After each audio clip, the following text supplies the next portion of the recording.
You're listening to Retail Disrupted, a podcast that explores the latest industry developments and the trends that will shape how we shop in the future. I'm your host, Natalie Berg.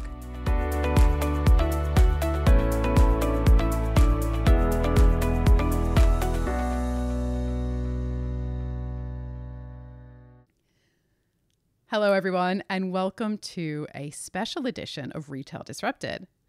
I'm here today in sunny Barcelona at the Manhattan Exchange. This is the annual European Supply Chain Conference for Manhattan Associates. Over the next couple of days, we're going to hear from L'Oreal, Adidas, Schneider Electric, Co-op, and many other retailers and brands who are going to tell us all about the latest supply chain innovations across Europe. Later in the week, Ben Silito, who's the editor of Green Retail World and very much a friend of the podcast, Ben's going to be joining me on the show to bring you all of these highlights. So stay tuned because we are releasing not one, but 2 episodes this week.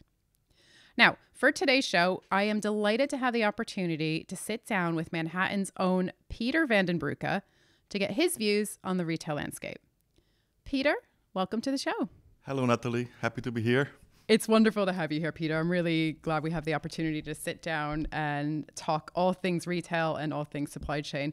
Maybe just to get us started, can you share a few words about yourself and your role at Manhattan? Sure. I'm a Belgian, married. I have a daughter of 29 years old. I have an engineering education. I am 30 plus years in the business, and I've developed a career in supply chain and retail technologies. And my role at Manhattan is to work with customers and prospective customers to identify strategic opportunities to enhance their retail operations as well as their commerce performance. Now, I know as part of your role, you are regularly speaking to retail CIOs. And as a first question, I love to get your view on what they're thinking about. What are the things that are keeping them up at night? Yes, CIOs are obsessed in identifying how they can help the business with technology solutions. And businesses are challenged on the commerce side, on the customer side, as well as on the operational side of retail. And the expectations from consumers are changing at a very fast pace. Technology is getting more and more consumerized at an enterprise level. And consumers are really looking for experiences. On the other hand, retail operations face significant challenges. As you all know, we had some pandemics to deal with, geopolitical instability, climate transition, rising costs, and the CIO has to be the solution for all of that. As I said, technology is consumerizing at a fast pace, and even our grandparents probably talk about Gen AI. Yeah, you can't escape it. And I'm glad you mentioned Gen AI and you alluded to all of the disruption impacting the sector. And I'd like to explore generative AI in a little bit more detail. It seems to me like retailers are discovering new use cases for Gen AI. Just about every day there's something new, and it's impacting the whole value chain from product development right through to the post-purchase experience, which I know we'll come on to in a little bit. And I think there are 2 parts here, right? Because AI can help retailers to drive operational efficiencies, but it can also enhance the experience for the customer. Those 2 things are inextricably linked. But to keep things simple, let's first talk about how AI is helping retailers on the operational side. So how, Peter, in your view, is AI making retailers leaner, smarter, and more efficient? Great question, Natalie. So you mentioned Gen AI, you mentioned AI. So Gen AI is a form of AI, and artificial intelligence has been around for decades, being applied actually in operations. It really started to be used in the World War II to mobilize troops, to schedule resources, and those existing and underlying models already exist for hundreds of years. So it has been used to help companies to make decisions in a world of constraints. A machine can only produce 100 bottles of champagne in an hour. Or a ship moving goods from China to the port of Barcelona, where we are today, is taking 3 weeks. So as retail operations are all about fulfilling demand of the consumer, we are dealing with many realistic, real-life physical constraints. And at the same time, we are dealing with uncertainty. So AI is going to help to work around those constraints and make sure that at the right time, the product is getting into the hands of the consumer, Now, when we look at uncertainty, here AI and machine learning data science is going to make a big impact through data analysis and moving to a more predictable operation. GenAI, on its turn, can help making the difference in supporting operations. First of all, providing knowledge insights based on collective memory, documentation of systems, and helping operational engineers to design the right solutions for the business. GenAI then can assist people in building the solutions by taking over configuration tasks, testing tasks of the system testing tasks, even coding certain elements of the system. And eventually, it can help monitoring how your business is running and provide advice on how to make corrective action on your business operation. What about from the customer experience side? Because I think most of us have at least experimented with ChatGPT by now, right? It's been around since the end of 2023. And I think many of us are just wowed by what generative AI can really do. But how is it going to impact our experience when we're shopping online or shopping in stores? Yeah, let me first of all, Natalie, let's just make a distinction between the customer experience before a consumer places the order, at the moment that the order is placed, and also after the order is placed. And one can say that today, the customer experience is very much determined by the order and fulfillment experience. This is driven by marketplaces that are fulfillment experts, the big platforms, the Amazons, and retailers that may not be the Amazons. They have to kind of meet, and retailers other than the Amazons and those big marketplaces, fulfillment providers, have to actually meet that benchmark of fulfillment. This in a context where consumers are impatient and they obviously do not want to have negative surprises. And when they change their minds or something went wrong, they want to be served immediately, ideally through self-service. And here comes the role of GenAI in this specific use case, where when you talk about a consumer going through a self-service experience, the consumer is actually speaking to a machine, well, a system. And GenAI is the technology that will help retailers to have meaningful and complex conversations with the consumer, addressing their real concerns. Can you give us an example of that type of situation? At what point would GenAI come in and solve a customer problem? So the GenAI would come in, it's not labeled as GenAI, but it's a chatbot that is visible and accessible for the consumer. And the consumer may ask, hey, I bought something last week. When can I get that order delivered? So it's very natural. It's not saying it's order number 1, 2, 3, 4, 5. It is just a natural reference to an order you placed a week ago, and when can it be delivered? Or, hey, what items were in there? Was it a blue shirt or a red shirt? So these type of conversations can be generated and enabled by a GenAI agent, because it's creating responses for the consumer that are contextually and factually correct. And happening in real time as well. I think that's key, isn't it? Exactly. It's happening in real time. If, for instance, not all the answers can be given by the GenAI system, the GenAI can summarize the conversation, pass it on to a real human being, and that human being can actually take forward the conversation without having to go through the questions again and actually wasting time of the consumer. So this is a very, very appropriate usage of GenAI and enhancing the consumer experience, not wasting their time and helping them with their real problems. Consumers do not want to be disappointed when they place an order. They want to have the product at the time that they actually ask for it. So when the consumer is placing that order, that consumer really wants to know what the delivery options are, the corresponding delivery times. And here AI comes into the picture again by analyzing the order, the customer service expectations, the delivery complexity, inventory availability in the network, which could be a distribution center network, a supplier network, could be a store network, and making reliable promises based on data analysis through machine learning techniques. And I guess traditionally, as consumers, once we've placed an order, that's sort of it until that product arrives on our doorstep. You know, that you're kind of in this communications no man's land. Now, that is changing, though. And I think it's really interesting some of the work that you're doing with retailers around giving customers more control post-purchase and all the benefits that come with that from a customer experience perspective, from an operational efficiency perspective, and also making things a little bit more environmentally friendly as well. If you as a retailer, as a brand retailer, you can maintain that relationship with your consumer who placed an order till the very moment that the order is actually delivered in the hands of the consumer, not outsourcing it to a delivery organization which is not yours. So you can protect and guarantee the brand experience from start to finish. But also, like you say, operationally, there could be interesting scenarios. Assume now that the consumer wants to cancel the order, which happens from time to time. Then if you are still, as a retailer, owning the experience with the consumer, but also the operational execution, you can facilitate late order cancellations, maybe even before the order is being shipped out, such that there is no waste of energy and planet consumption by shipping something which will have to be returned anyway.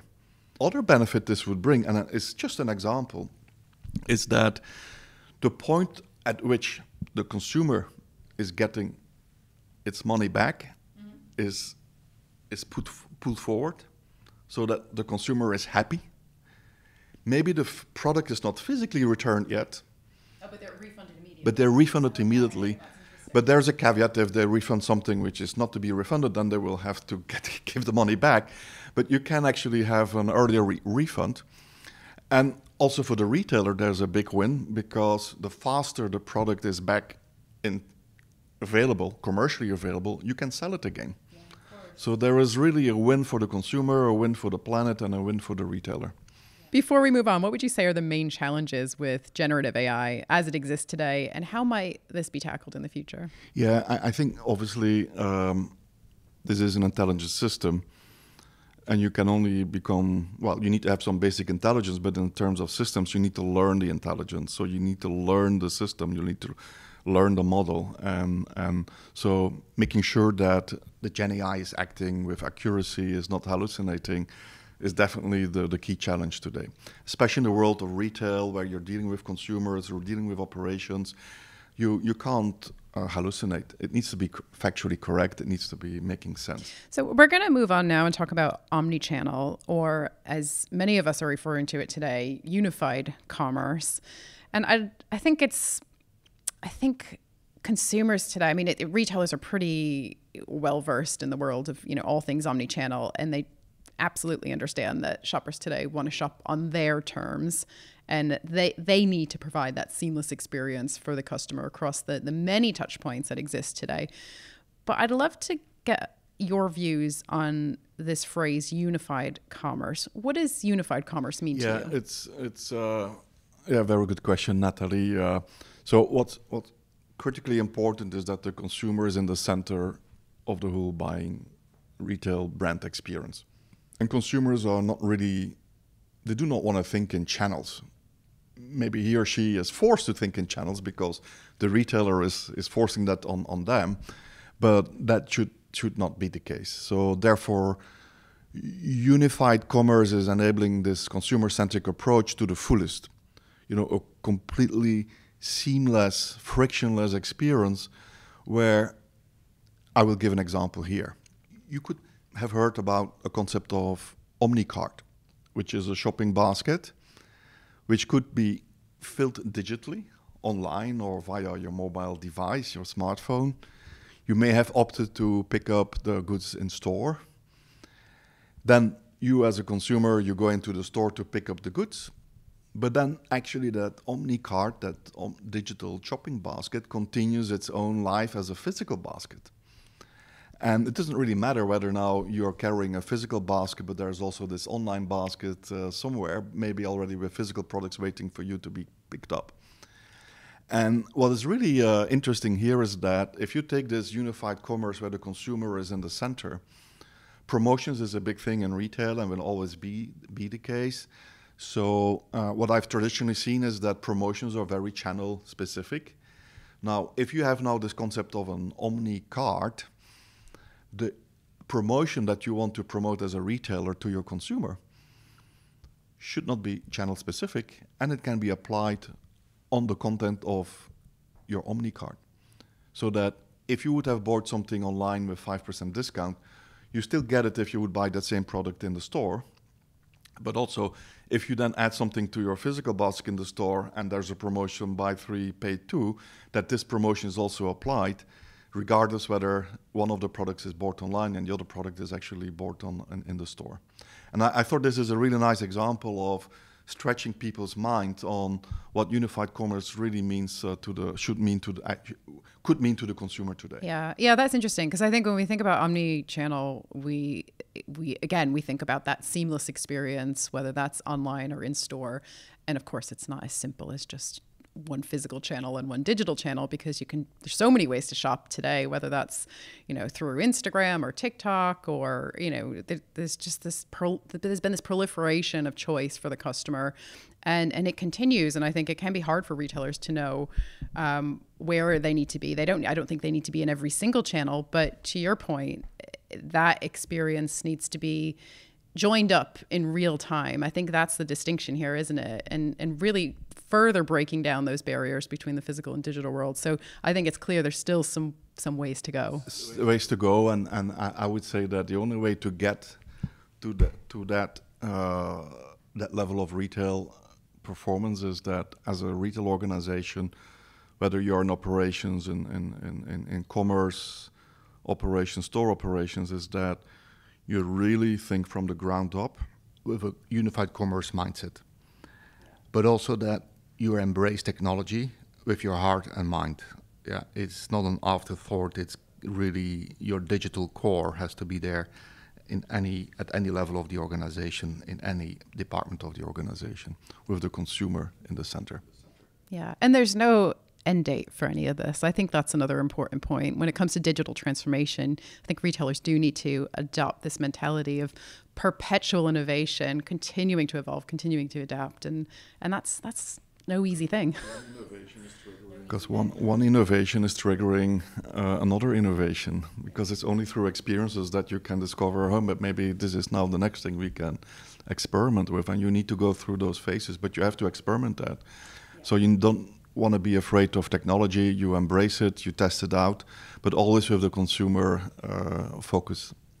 Okay, Peter, I always love to, we're almost done. It's not my final question, but I always love to kind of end on a little glimpse into the future if we can. So I'm going to put you on the spot here and ask you, retailing in 2035, not 2025, 2035, what does it look like and how different will it be?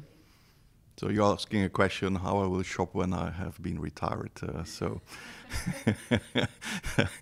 I would say no more carrying of bags. Experimental shopping, I will have time for that, and I want to make time for that. I think we will have moved on the energy transition, climate transition, so a lot of respect for circular economy will be top of mind. Probably more usage than ownership. Not only for me as a retired person, but I think also for the younger generation. They don't want to own something, they want to use something, so retailers will have that as a key model. And there will be physical stores for the experience, but they will have to be fully digitized and sentient. Sentient in the sense that, like today, retail organizations can really understand how consumers are browsing on their websites, on the mobile phone, what products is interesting to them, what styles they like, etc. And that kind of sensing of consumer behavior should also be actually transcended to the stores. And there are technologies out there today where you could actually measure as a retail organization what merchandise in which corner of the store is getting engagement, and then leverage that to sell more to your consumer, or maybe even target your consumer more and service them better. So the fully digitized store that is sentient to what is going on is, I think, going to be the retail of 2035. That's really interesting because there has been a lot of progress around digitizing the physical store. But what I'm hearing from you is that there's actually an opportunity to go even further and maybe more personalization, especially when we talked a lot about AI during this conversation. Now, I think the future sounds exciting, but also maybe a little daunting if you're a retailer and you need to keep up with all of this disruption. What is one thing retailers can do, one immediate action they can take after listening to this episode? Identify the biggest friction that you as a retailer create for your consumer and start addressing this tomorrow. Fantastic. Peter, it's been so great to have you on the podcast. Thank you for your time, and I hope you have a great couple of days here in Barcelona. Thank you. My pleasure.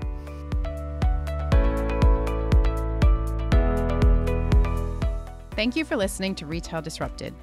If you enjoyed this episode and would like to support the podcast, please leave a rating or review or share it with others. It really makes a difference.